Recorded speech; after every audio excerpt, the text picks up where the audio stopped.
ഞാൻ advocate Saifuddin. Vigilant വിഷനിലേക്ക് മാന്യ പ്രേക്ഷകർക്ക് സ്വാഗതം. ജസ്റ്റിസ് ഹേമ കമ്മിറ്റി റിപ്പോർട്ട് പ്രസിദ്ധീകരിച്ചു. കേരളം അതിൻ്റെ വിവാദ ചുഴിയിലാണ്.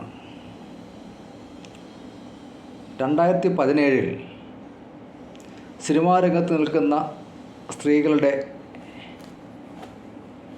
ലൈംഗിക അതിക്രമവുമായി ബന്ധപ്പെടുന്ന കാര്യങ്ങൾ അന്വേഷിക്കുന്നതിനും അവരുടെ ദുരിതങ്ങൾ അന്വേഷിച്ച് പരിഹാരം കണ്ടെത്തുന്നതിനും വേണ്ടി ജസ്റ്റിസ് ഹേമയുടെ നേതൃത്വത്തിൽ രൂപീകരിച്ച 3 അംഗ കമ്മീഷൻ 2019 ഡിസംബറിൽ കേരള മുഖ്യമന്ത്രി ശ്രീ പിണറായി വിജയന് റിപ്പോർട്ട് സമർപ്പിക്കുകയുണ്ടായി. 2019 സമർപ്പിച്ച ആ റിപ്പോർട്ട് 2024 ആഗസ്റ്റിനാണ് പ്രസിദ്ധീകരിക്കപ്പെട്ടത്. 300 പേജുള്ള റിപ്പോർട്ട് 67 പേജുകൾ സ്വകാര്യതയുടെ പേരിൽ മാറ്റിയിട്ട് ബാക്കി പേജുകളാണ് പ്രസിദ്ധീകരിച്ചിട്ടുള്ളത്. 2019 കൊടുത്ത റിപ്പോർട്ട് 2024 വരെ സർക്കാർ അതിൽ എന്ത് നടപടിയെടുത്തു, അല്ലെങ്കിൽ അത് പൊതുജന സമക്ഷം എന്തുകൊണ്ട് അവതരിപ്പിച്ചില്ല എന്ന ചോദ്യത്തിന് ഇന്നും പ്രസക്തിയുണ്ട്. സർക്കാർ എന്തുകൊണ്ടാണ് ആ റിപ്പോർട്ടിന്മേൽ അടയിരുന്നത് എന്ന ചോദ്യം ഇന്നും പ്രസക്തമായി തന്നെ ഉണ്ട്, പൊതുജനങ്ങളുടെ മുൻപിലുണ്ട്. ഞാൻ ആ വിഷയം പറയുന്നതിന് വേണ്ടിയല്ല ഈ വീഡിയോയിൽ വന്നിട്ടുള്ളത്. നമുക്ക് 2012 ഒരു നിയമം ഉണ്ടായിട്ടുണ്ട്, പോക്സോ,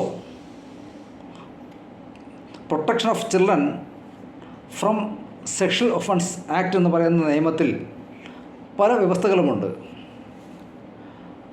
ഒരു കുട്ടി ലൈംഗികമായി പീഡിപ്പിക്കപ്പെട്ടാൽ, അല്ലെങ്കിൽ ലൈംഗികമായി എന്തെങ്കിലും ഒഫൻസ് ആ കുട്ടിക്ക് നേരെ കമ്മിറ്റ് ചെയ്തു എന്ന് അറിഞ്ഞാൽ, ആ അറിയുന്ന സമയത്ത് തന്നെ അത് ബന്ധപ്പെട്ട പോലീസ് ഉദ്യോഗസ്ഥരെയോ അല്ലെങ്കിൽ ബന്ധപ്പെട്ട അധികാരികളെയോ ജുവനൈൽ ജസ്റ്റിസ് ഓഫീസർമാരെയോ അറിയിപ്പിക്കുവാനുള്ള ബാധ്യതയുണ്ടെന്നാണ് സെക്ഷൻ 19 പറയുന്നത്.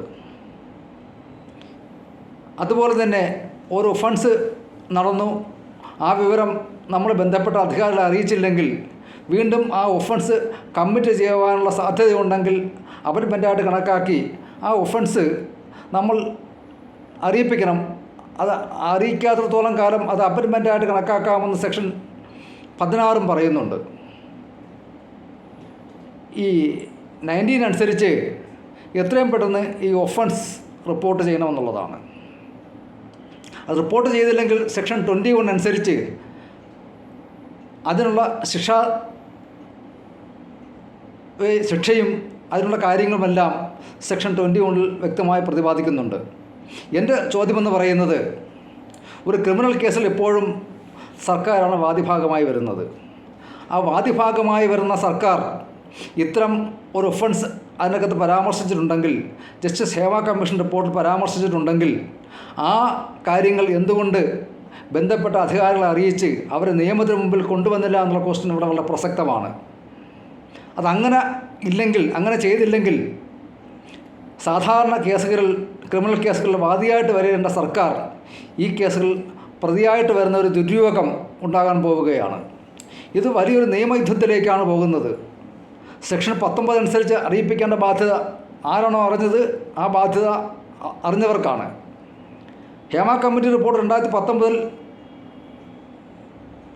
സർക്കാരിന് കൈമാറി.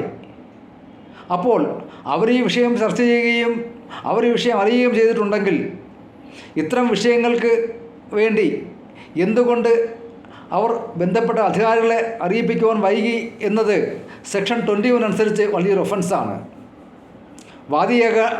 ആകാൻ സാധ്യതയുള്ളവർ പ്രതിസ്ഥാനത്തേക്ക് പോകുന്ന അവസ്ഥയിലേക്കുള്ള ഒരു നിയമ യുദ്ധത്തിന് തയ്യാറെടുക്കുകയാണോ ജസ്റ്റിസ് ഹേമ കമ്മീഷൻ റിപ്പോർട്ടിലൂടെ എന്ന ചോദ്യം നമ്മുടെ മുമ്പിൽ വളരെ പ്രസക്തമായി ഇന്നും അവശേഷിക്കുന്നു.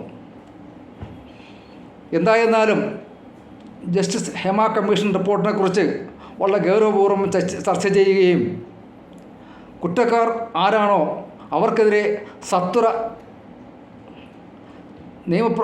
നിയമ നടപടികൾ കൈക്കൊള്ളണമെന്നും ഈ വീഡിയോയിലൂടെ ഞാൻ അഭ്യർത്ഥിക്കുന്നു, അപേക്ഷിക്കുന്നു. Okay, thank you. നിങ്ങൾക്ക് നമസ്കാരം.